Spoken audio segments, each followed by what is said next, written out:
Iraqi exiles gather at a restaurant in the Jordanian capital, Amman. They share a taste of home and dream of the country they left behind, or perhaps of a new life in the West. Life's a struggle for these people and the thousands of other Iraqis who fled from Saddam Hussein's regime and the UN sanctions crippling the Iraqi economy. Their hardship and sorrow is echoed in traditional song and verse.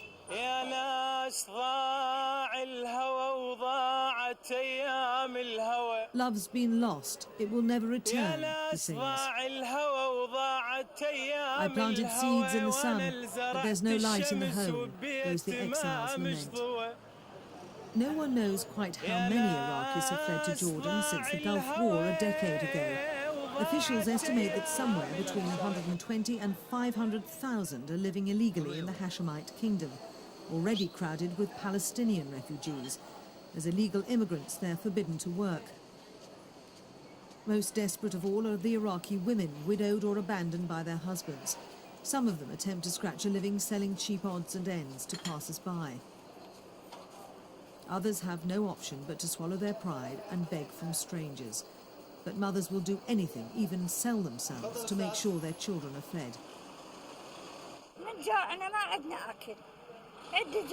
We have no food. I have children. There is hunger. No food. I can't support them. This woman is suffering from rheumatism. Sanctions against Iraq meant that no treatment or medication for this crippling illness was available in her homeland. 4 years ago, I became sick. There are no medicines in Iraq, and I can't suffer like this. I came here to get well.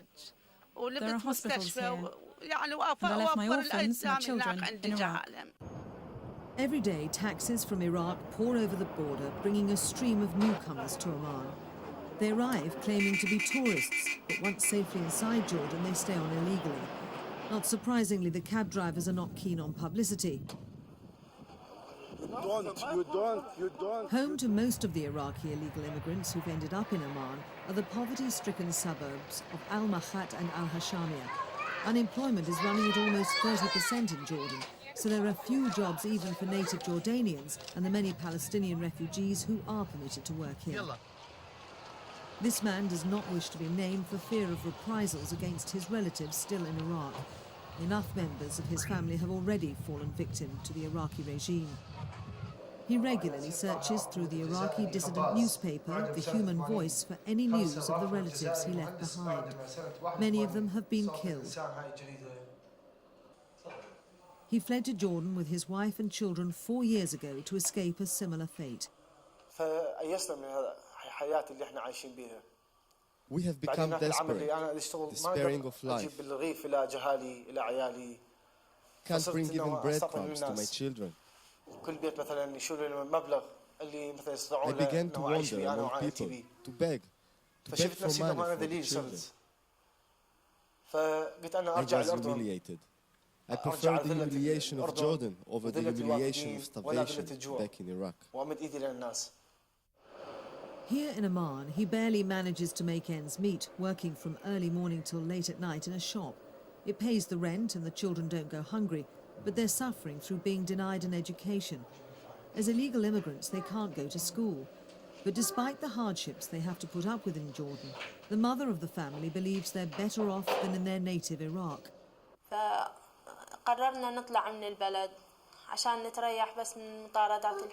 We left to get out of oppression.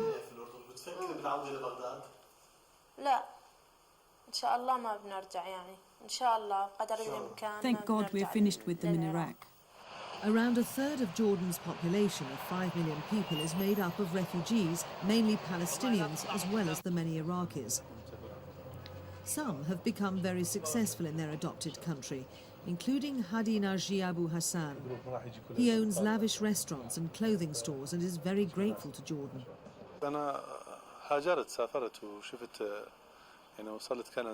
I have been to Canada, Germany, Italy, but Islam and being an Arab is close to my heart. The heritage, the tradition, Jordan is the best for me. هو المحل يعني حقيقة.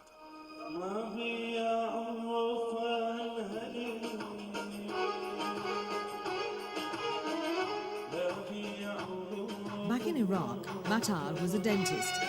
Now, thanks to Hadi Naji Abu Hassan, he's swapped his drill for a microphone and makes his living as a singer in one of his countrymen's restaurants in Jordan.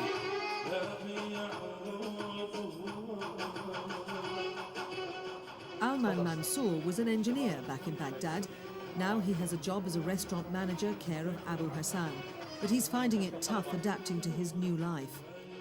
I have a bigger problem in Jordan because Iraqi people prevent to work here, and maybe they consider us as the third class, not second class. Many of those fleeing oppression and shortages in Iraq hope that they'll only be passing through Jordan for a short time on their way to a more prosperous future in the West. The old and the young, whole families line up outside the UNHCR in Amman in the hope of being accepted by another country.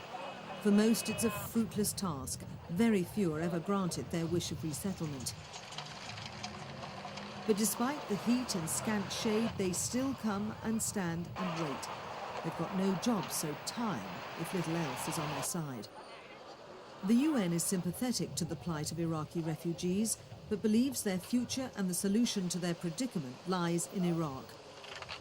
If there will be an improvement in the situation, in say the humanitarian situation in Iraq, the vast majority will return to Iraq and will wish to return to Iraq as normally the best solution for refugees. They return to their own country.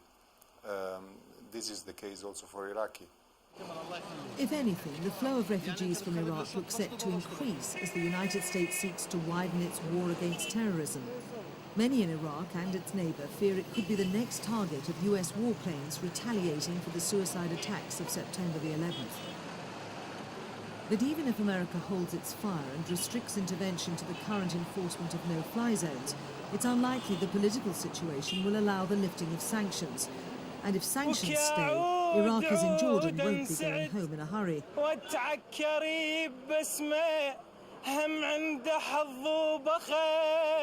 The Iraqi refugees of Jordan continue with their lives as best they can, unable to go back to their homeland and unable to go forward to a new country. But they have their songs. Some wear costumes of gold. We have no shirts. That is our destiny. The lyrics of the song strike a chord with his audience in this Amman Street and echo across the Iraqi exile community, living but not entirely welcome in Jordan.